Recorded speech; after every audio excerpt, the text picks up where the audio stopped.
নমস্কার, আমি প্রদীপ্তা। আশা করি সবাই খুব ভালো আছেন ঈশ্বরের আশীর্বাদে।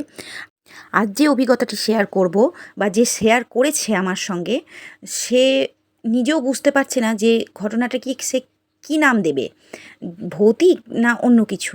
তার সঙ্গে এমন তো কিছু ঘটেছে যেটা হয়তো আমরা সাধারণভাবে অনেক কিছুই বলতে পারি, সেটা ভৌতিকও হতে পারে, আবার হতে পারে মনের ভুলও। তো আপনারাই শুনুন তার মুখ থেকে, শুনে আপনারাই বলুন যে এটাকে কি বলা যায়।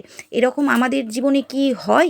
তবে এটা বলতে পারি, প্রত্যেকের না হলেও কিছু কিছু মানুষের জীবনে কিন্তু এরকম ঘটনা হতেই পারে।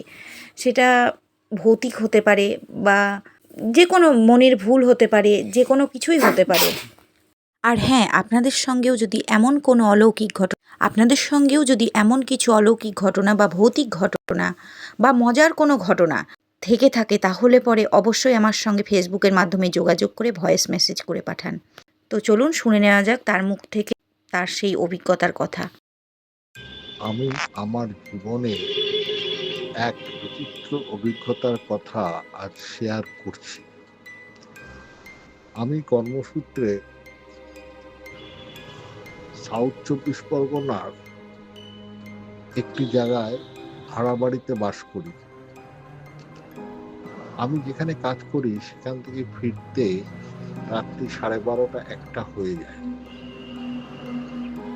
গত মাসের শীতকালে একদিন রাত্রিবেলায় যখন আমি আমার রুমে ফিরছি, রুমের কাছে এসে মোবাইলের আলোতে যখন আমি তালা খুলছি, তখন দেখলাম আমার পাশ দিয়ে ভীষণ চকচকে একজন কালো মহিলা লম্বা করে আমার পাশ দিয়ে চলে গেল। আমি একটু অবাক হলাম যে এত রাত্রে খেয়ে। আমি ঘুরে যখন মোবাইলের আলোতে দেখলাম যে রাস্তাও কি যতদূর দেখা যায় কেউ কোথাও নেই। আমি ভাবলাম হয়তো কোনো ভাড়াটে মহিলা রাত্রেবেলায় কোনো কারণে উঠেছিলেন। যাই হোক, পরের দিন সকালবেলায় আমার বাড়িওয়ালাকে যখন জানালাম যে এই ঘটনা আমার ঘটেছে, উনি সঙ্গে সঙ্গে ওনার সিসিটিভি ক্যামেরা চেক করলেন, আমাকে সাথে নিয়ে। কিন্তু অদ্ভুত ব্যাপার লক্ষ্য করলাম, আমার সমস্ত কিছু দেখা গেল, অথচ ওই মহিলার কিছুই আমি দেখতে পেলাম না। না উনি পেলেন, না আমি পেলাম। তো মনের মধ্যে একটা দ্বন্দ্ব চলতেই থাকে।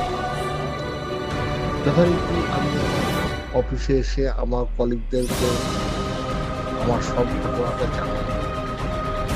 কেউ কেউ বললেন রাত্রেবেলায় অনেক কিছুই ঘটতে পারে, একটু সাবধানে যাবেন।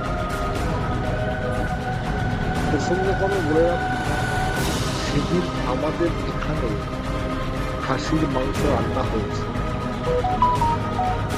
যেহেতু আমি চালনা করে খাই না বলে ওরা আমাকে সেটা পার্সেল করে দিয়ে দিয়েছে। অনেকে আবার সেটার দিকে ইঙ্গিত করলেন, কিন্তু আমি ঠিক বুঝে উঠতে পারলাম ঘটনাটা কি ঘটেছে। এত ভুল তো আমি দেখবো না।